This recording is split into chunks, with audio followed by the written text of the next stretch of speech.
Welcome to Corporate Cafecito, a podcast based on professional development, career growth, and respecting our cultural identity.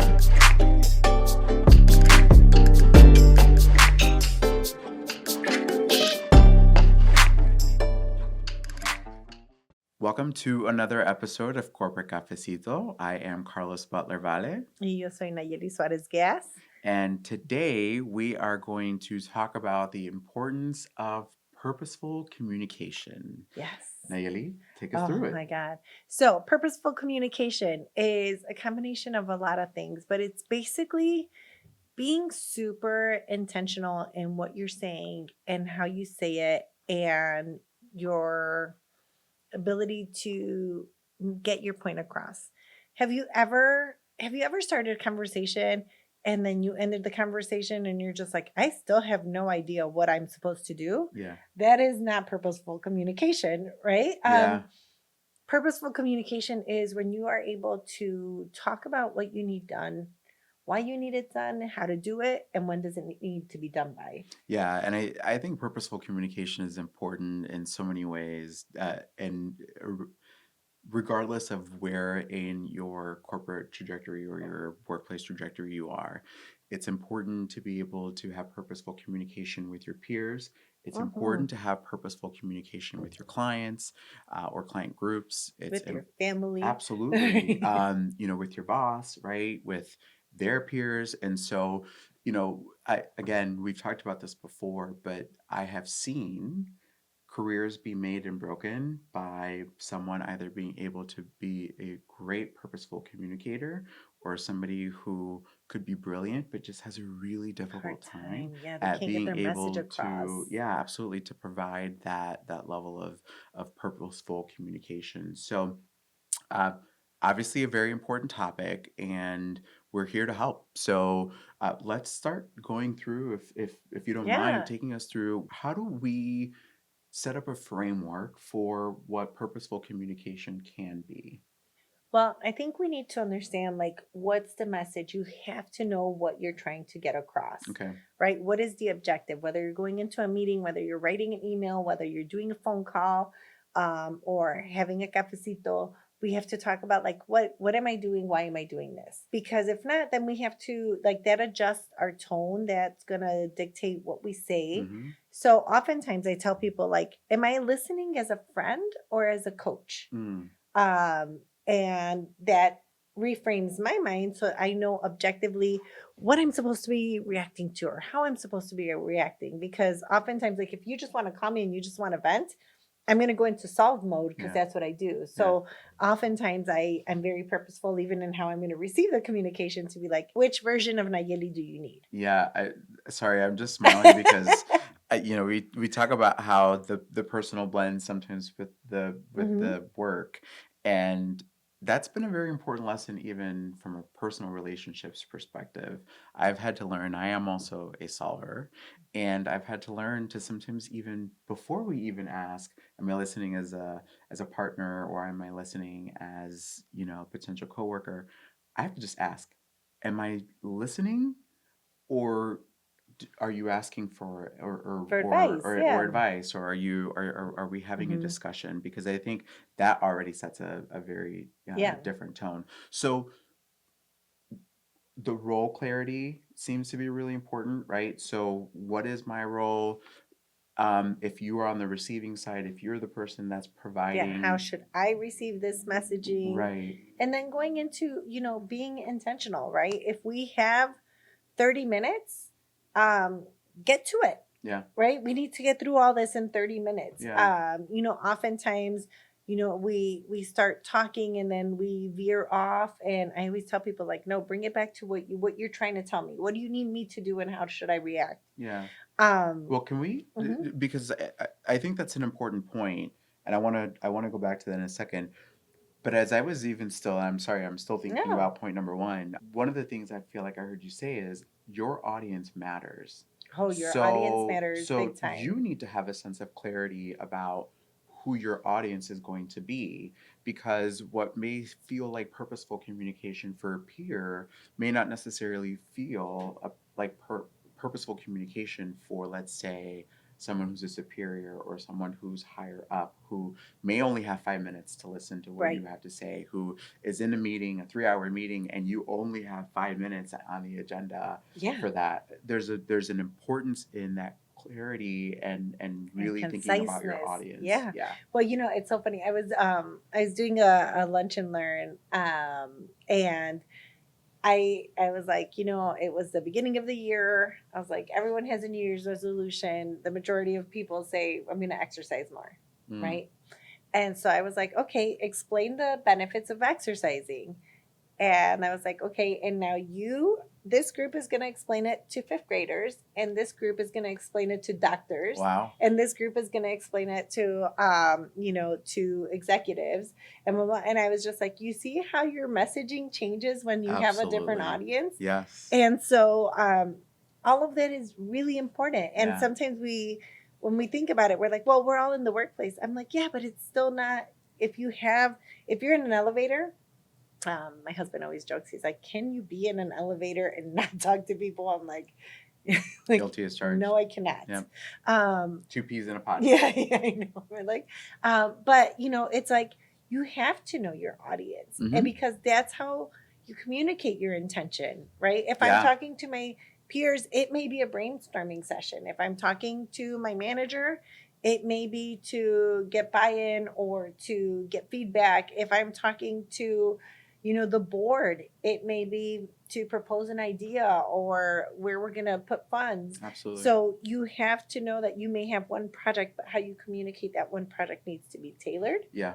And each one of those must receive the message in a very clear way. Yeah, and just to for that, I think example, the things we're going to go through may not necessarily always be linear, but there are certainly elements like having clarity on audience, having clarity on purpose, Mhm. having clarity on all of those things that will make the intentional communication elements of it and the purposeful element of it significantly easier or clear to Yeah. some folks that you haven't necessarily done your homework and that you're not really necessarily purposeful, and that can set off a whole different set of circumstances. Yeah, and how you share it too. Like you think about your posture. Think about all of your nonverbal cues, right? Mm. Like, have you ever had someone like say, like, "Is there anything else we need to cover?" As they're putting all their papers and closing their computer, what do you say? Mm-hmm. Like, no, we're all done. Yeah. Like, I can tell you're leaving. Yeah. I'm not like I'm picking up on your nonverbal cues that you're Absolutely. not ready to listen to more. Yeah, I think when we think about nonverbal cues, Mhm. I often think about just in the work that I've done for a long time is the cultural nuances. So, again, knowing and understanding your audience is key because in certain cultures, it's frowned upon to look people in the eye, or to look at people in the eyes. In certain cultures, it's there's a certain way that you need to sort of compose yourself, or it could be generational. For some generations, maybe having a much more sort of laxed kind of feel might feel good for you, and it may feel comfortable for you, but for others it may convey either a lack of interest or whatever it might be. So I do think that nonverbal cues element is important. And again, knowing your audience is going to make sure that you are showing up in a way that feels that you know what you're talking about and who you're talking, and more specifically who you're talking to about that. Oh, 100%. And I think it's, when we think of other nonverbal cues, the generational, the looking in the eye, Mm-hmm. a lot of people are like, these kids don't look each other in the eye anymore. And I'm like, it's not what they value. Yeah. It's not part of what they think is important to do. Yeah. Even with my son, I'm like, like I'm over here. Yeah. And he's just like, okay, mama, I see you, Yeah. but it's it's so hard. And I'm just like, look, you don't have to look me in the eye all the time, but don't please look at your abuelito in the eye all the time because he needs it. Like it's really important. But just all those little nuances that culturally are important, right? It's how we show that we admire someone or that we value or we're like truly listening is by looking in the eye. Yeah, I Um, can yeah. I also, this is so fascinating to me because and I didn't think that we would be talking so much about the nonverbal cues part of it, but I think a lot about, for example, neurodivergence. I've had employees that have had to deal with, let's say, for example, pretty severe issues of ADHD, Mhm. and it's important for them to be typing what they're hearing, for example, as they're hearing it, because that's just the way that they process it. And knowing your audience, again, is really important, and being really in tune with your own needs is really critical, because what made it even, I think, sort of easier in the moment was for someone to be able to convey that when they were typing in their laptop, it wasn't that they were not focusing on what you were saying, but that this is something that they needed in order for them to make sure that they were fully processing everything that they were Yeah. hearing or everything that they were saying. And so I think I think at times, I think I go back and think about times where I have been in a meeting, for example, and I'm seeing someone furiously typing and I'm imagining that they're responding to an email.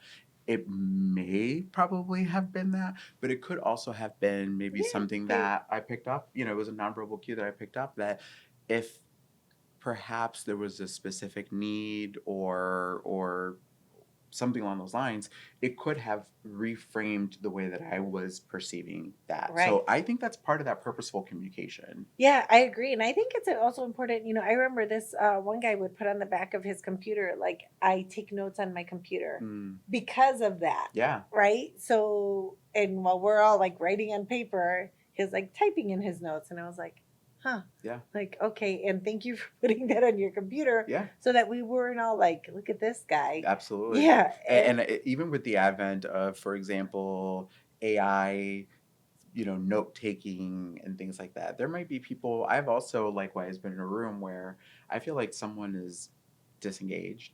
They're just looking, they're not really. And I'm wondering, like, where are your notes? What are you writing Oh my down or whatever it is? And it's again part of my bias, God. because they're like, oh, I'm actually, I've got an AI in this example. I've got an AI something or other note taker that is listening and, summarizing. Obviously, make sure you're getting permission. But in that situation, again, that Yeah. that is a generational thing where I am someone who feels like I need to write things down, and perhaps someone sees that and that nonverbal cue and appreciates it, and perhaps I'm seeing something else and I'm making assumptions about that person's engagement or lack thereof. And you know what? As someone, I Yeah, think oftentimes we let our biases, we pick up on the nonverbal cues as to what it means to us, yeah, and we don't ask. And to me, I also think, we see people leaning in, or we see people sitting back, or we. I remember someone saying like, if someone walked out of a room, they felt like the importance of the meeting went down, and I was like, well, and they were like, it felt like a power play. mm, And I'm like, or I have my phone out on meetings. If my children call, I'm going to take the call. mm-hmm, If it's if it was when my mom was in the hospital, I'm going to step away to take the call. sure, And I would caveat that up front. And I think this is part of that purposeful communication. I would tell people, like, hey, my mom's in the hospital. If she calls me, I'm going to need to step out. mm-hmm, And everyone was okay with it, right? You're yeah, not gonna, what are you gonna say? No. yeah, Like, yeah, exactly, but understanding, telling people like, these are my needs, or this is where I'm at. And I would say, for as challenging as 2024 was, I feel like um, I benefited from the goodwill that I've given before, that's right? awesome, that's good. Um, What's next? What else can people do from a get purposeful feedback. communication? Get Okay, feedback, feedback. right? Like, if I think something's clear and I send it to you, like, and you have questions, then maybe I wasn't clear. I also try to remove the, and I say this, I cannot say this enough, remove pronouns from projects, Okay, right? If the goal is to grow 3% in the first half of 2025, like, for this to be a success, these are the steps that need to happen, Mm-hmm. right? Because if I say things and and it's okay to put owners next to things like finance or Carlos or etc. Sure. But I think a lot of times we say like, well, we really need to focus to drive our sales and blah blah blah, and no one has the ball. Yeah. Because if you say we and ours and all that, then it's a collective goal. Then I may not pay as much attention to it because I think everybody else got it. So if I don't know what I'm supposed to do, and you're using our and we's and theirs and us, I'm not going to know who has the ball. Yeah, and I think that's really important. One of the things that I have seen just generally in corporate is there's a lot of information, but when it comes time to make a decision, it's either the same people that are always making the decision, or there's a total lack of clarity, for example, around what that is. And I think getting that feedback from people is going to help get you through those steps where at some point it's going to maybe come up in question. Okay, great. So now we've got all this stuff, or do we have the right thing? Yes or no? Are we at the right place? Does this make sense to you? Do you think this would make sense to someone else? That would be something that I would do very often. I would find somebody, for example, that had the ear of, let's say, an executive that I was going to be presenting to either for the first time, or someone that I just generally didn't maybe necessarily feel very comfortable presenting in front of.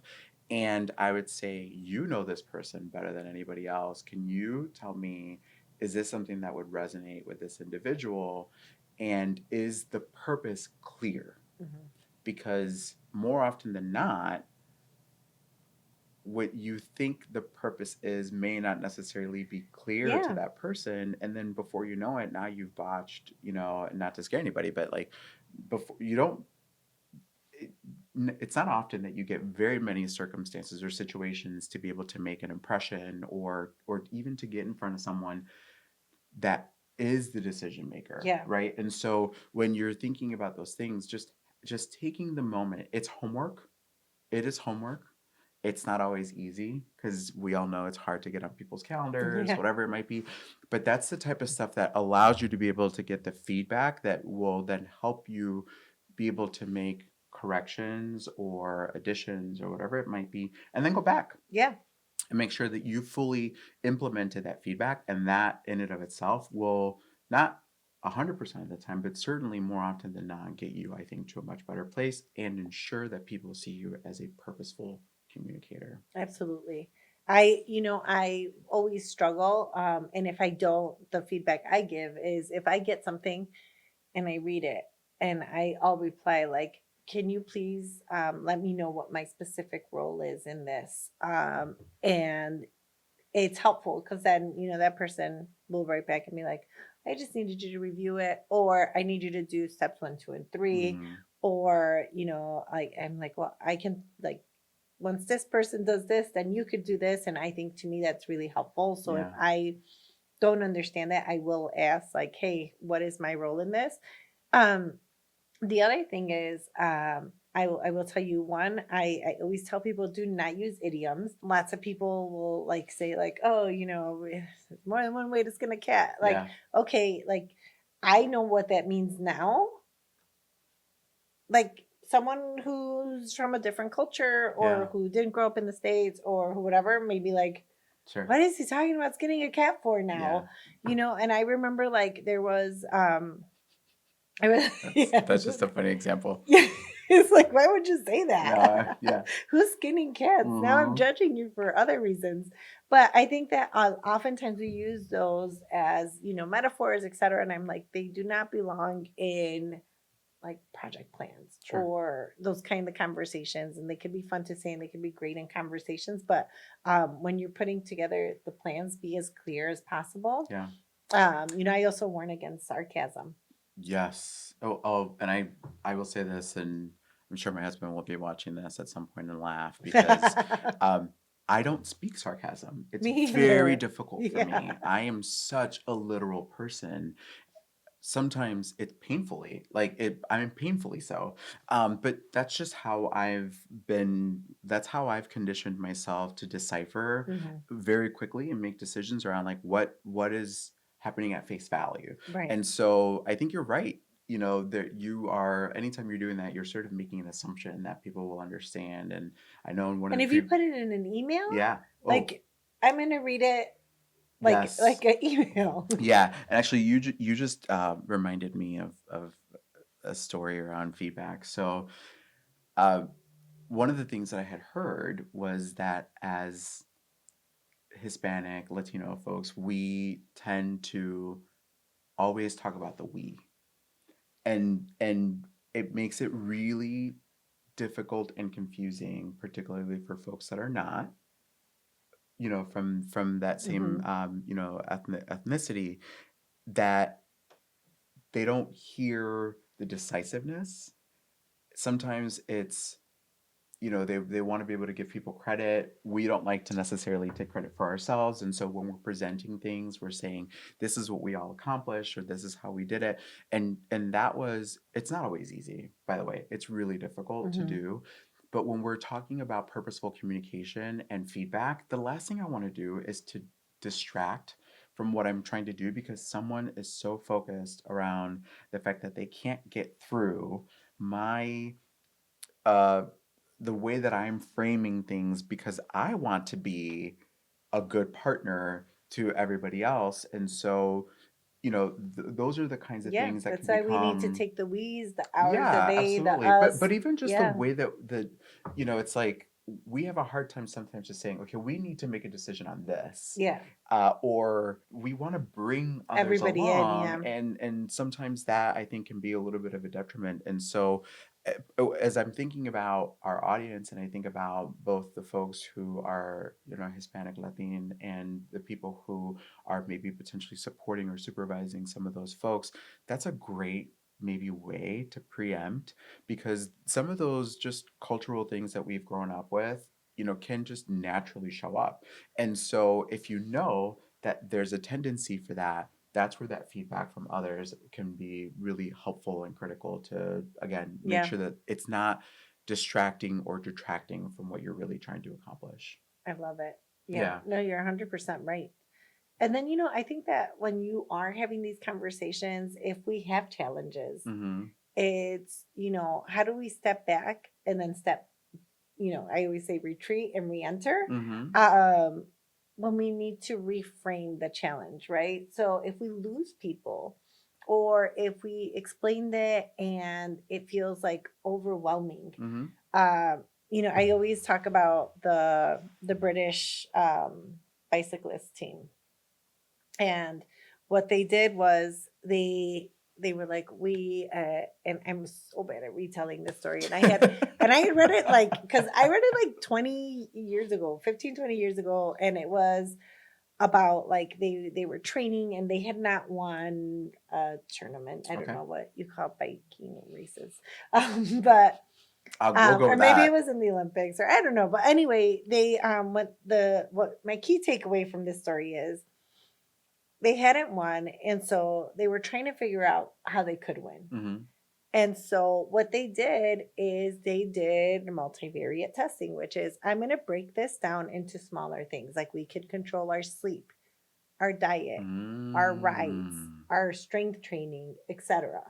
And so by doing that, and then they ended up winning like several years, lots of awards. Wow. Um, but it's sometimes, if we talk about like what we're trying to achieve, it's so big that you're like, I cannot, right? Like, here I Yeah. go, an idiom. How do you eat an elephant? Yeah. One bite at a One bite at a time. time. Yeah. So, Yeah. doing that and then reframing that challenge to be like, and here's how we do the little steps to get to the bigger steps. Yeah. That reminds me of our very first point around clarity. Mhm. Sometimes you do need to take a step back and maybe refocus, Yeah. right? So, there are many circumstances and situations where you think you have clarity on the right thing, and And maybe you did, but that also potentially could evolve. And Yeah. so, how do you re-clarify? How do you get to a new point of clarity? Because sometimes that is needed. But it also reminds me of one of the things that we talked about in a previous episode, which is around milestones. And so, we talked about the importance of having Yeah. a path, right? Of charting a path forward. In this case, it sounds like what you were saying is that they started with going from point A right to point Z, which is we're going to go from not winning anything to To winning winning. everything, Yeah. and then all of a sudden, realizing that maybe there are milestones in between, like getting 7 hours of sleep consistently, training 4 days a week consistently. Mhm. Like there are other Right. things That between that influencer. that influence Yeah. the ultimate ability to achieve the path. So listen, I can't think of probably, and I started by saying this, but purposeful communication has, I've seen, either really made great careers, made really great personal relationships, or in some cases, it's Mhm. been a real barrier for folks. And I've met some really brilliant people who sometimes just have a really hard time communicating, and I think that is my hope is that as folks listen to this, even if it's maybe not necessarily everything, but there's always an opportunity to tweak. There's always an opportunity to think through that sort of process. Those, I think it was like maybe Mhm. five, six kind of key things that people could take away from. And there's always people like you and other people internally that I think can really help to provide a Absolutely. lot more of Yeah. that That's what support. I'm here for. Anything else? You know what? I would just say, if you are speaking and you're trying to get your message across and you notice that you're rambling or you're not being concise or you're not getting to your point, pause. Mm, I oftentimes I one time I was explaining something and then I stopped and I said, I am so sorry. I need to start over because everything is in my head and I'm not getting it out the way I want to.